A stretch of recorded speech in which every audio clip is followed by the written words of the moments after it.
And I'm happy to introduce our next speaker. Her name is Sandrika Chetty. She works at Offerzen as a talent advisor. Offerzen is partnering up with YLU to make this summit possible. And she's going to tell us about how to land a tech in job in a post-pandemic world. So welcome. How are you? Thank you so much for the intro, Isadora. Hi. Happy to be here again. Yes. Let me just share my screen, then we can get started.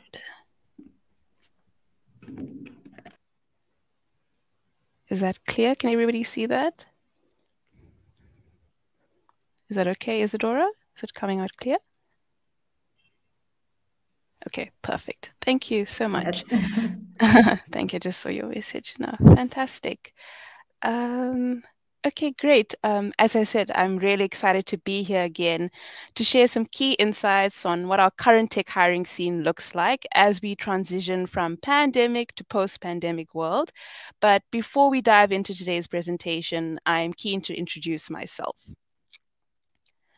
I have completed my honors in psychology, and I'm really passionate about empowering individuals.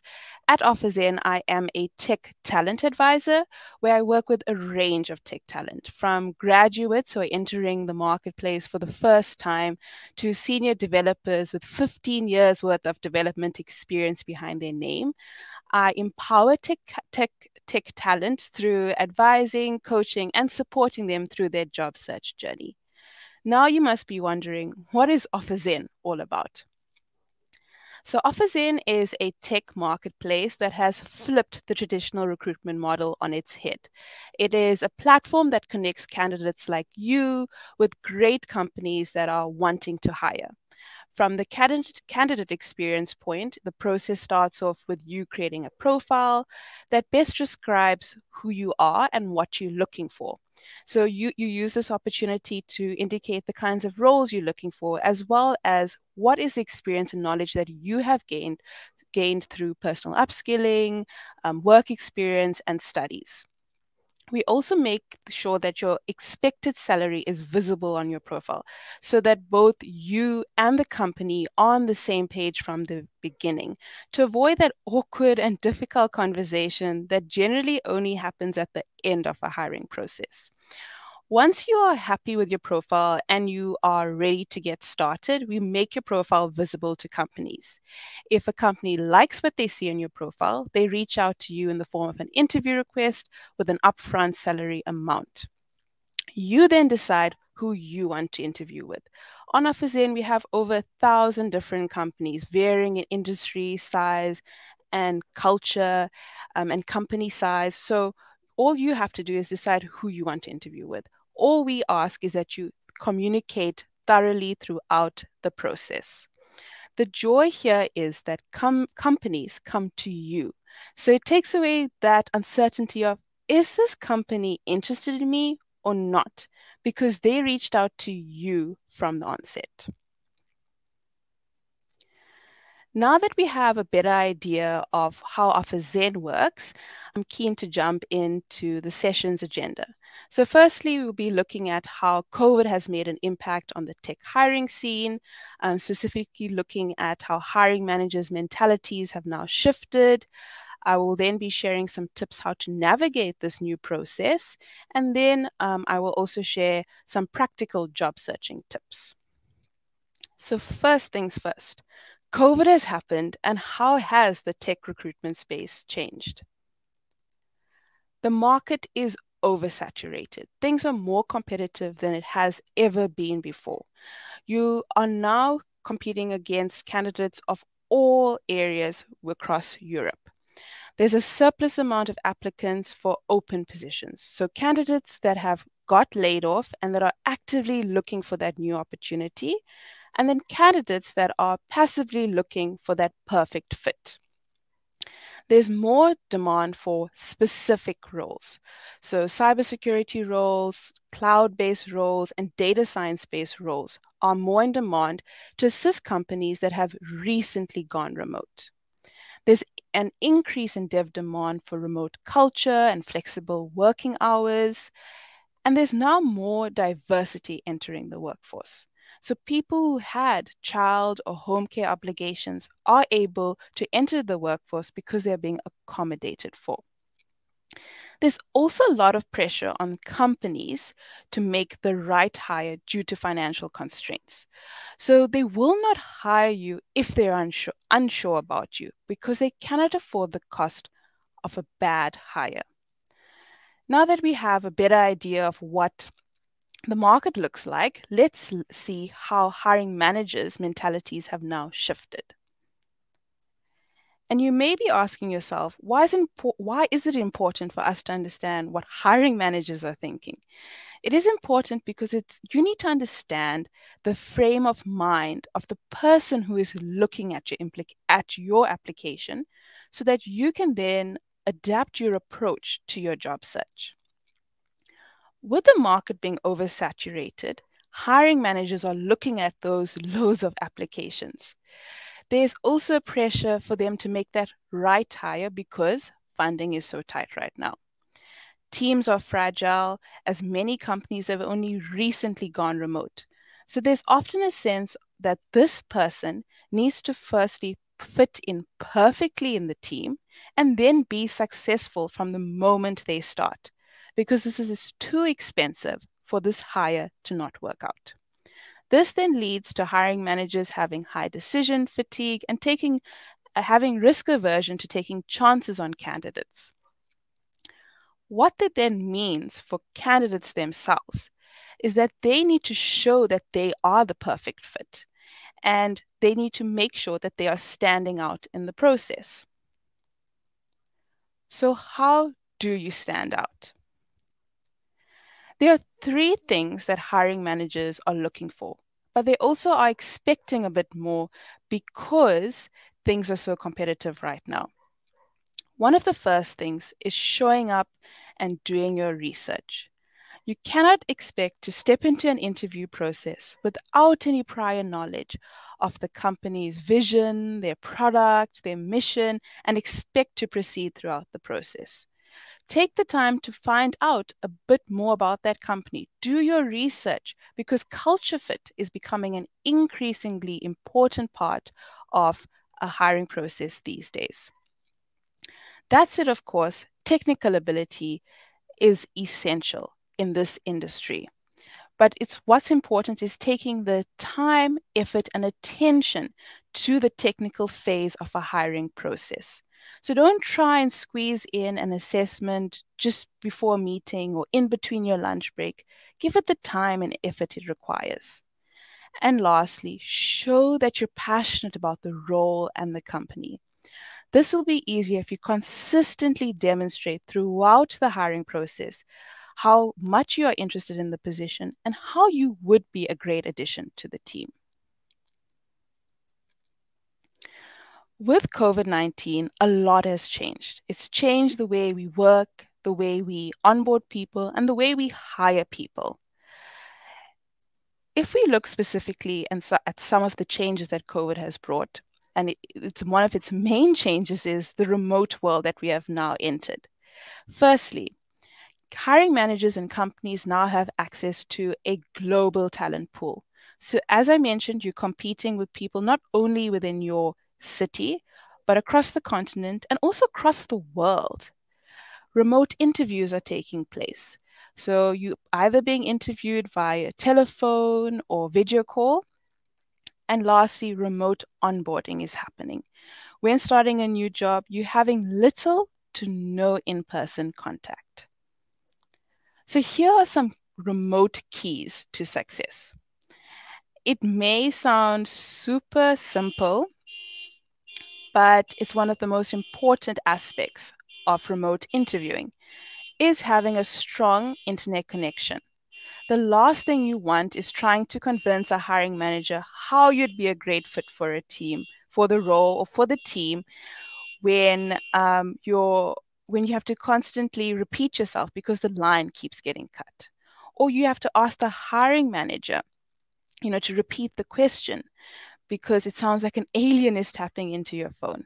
Strong internet connection is essential. Over prepare. In the interview, preparation will allow you to firstly be clear about what you have achieved and how you'd be a great fit for that role, but also allow you the opportunity to ask more targeted and impressive questions, which will show a hiring manager that you have done your homework and that you are in fact interested in this opportunity. And then communication is arguably the most important element when it comes to remote interviewing. It is what will help you convert opportunities into jobs and will also help you demonstrate how excited you are about a role, the kind of work ethic that you have, as well as whether you'd be a good culture fit for that company. So, in this remote world, it's really difficult to show your energy and excitement about an opportunity. So, you've got to do the small things, such as sending thank you messages after an interview. If you haven't heard back from a company after a few days, to follow up for feedback. And if the ball is in your court, let's say an assessment, you have to complete an assessment. Being in communication with that company around when you expect to submit it, if you need more time, if you are going to make the deadline, these small tips will help you optimize for success.